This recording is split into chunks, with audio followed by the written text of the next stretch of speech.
My name is Richard Pithouse. I'm 40 and at the moment living here in Grahamstown in Sunnyside.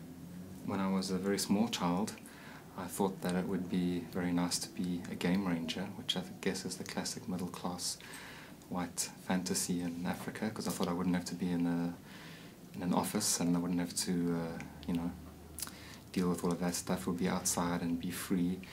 But I was growing up in the 1970s and 1980s, so certainly by the early 1980s I was very much aware of what was happening in society and so on, and I thought I would like to make some kind of positive contribution, and I thought for a while that I would like to be a human rights lawyer.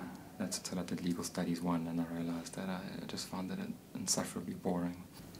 From around 2004, there was a real upsurge in popular protest in South Africa, all over South Africa. In March 2005, on a Saturday, I think it was the 19th of March, there was a big protest like that in Durban. About 800 people blocked a major road, a 6-lane road, in a place called Clare Estate in Durban, and it was reported on in the Sunday newspapers. It was kind of a headline story. So I just went to see who those people were, to meet them and to try and find out what was going on. I wasn't looking, to get involved in a movement. I just wanted to meet those people and see what was happening in my country. And I did. I met them. And I started working with some people in that place. It was a shack settlement called Kennedy Road. The first project was to get those people out of jail, which we did. And then I carried on working with them, and that was in March, and Abahlali was only formed in October. So I was there and I was one of the people that formed the movement.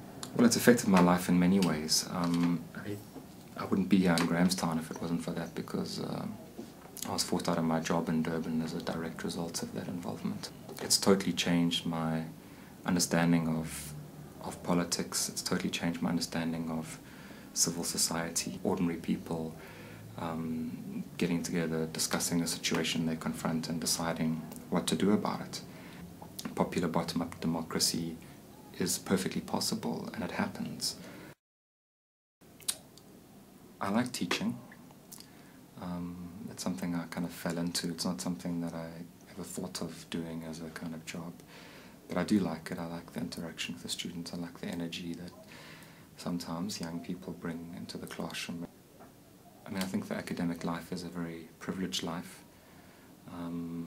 You actually get paid to think and to read books and to think about society, and certainly here in Grahamstown anyway, you can do so with quite a lot of freedom.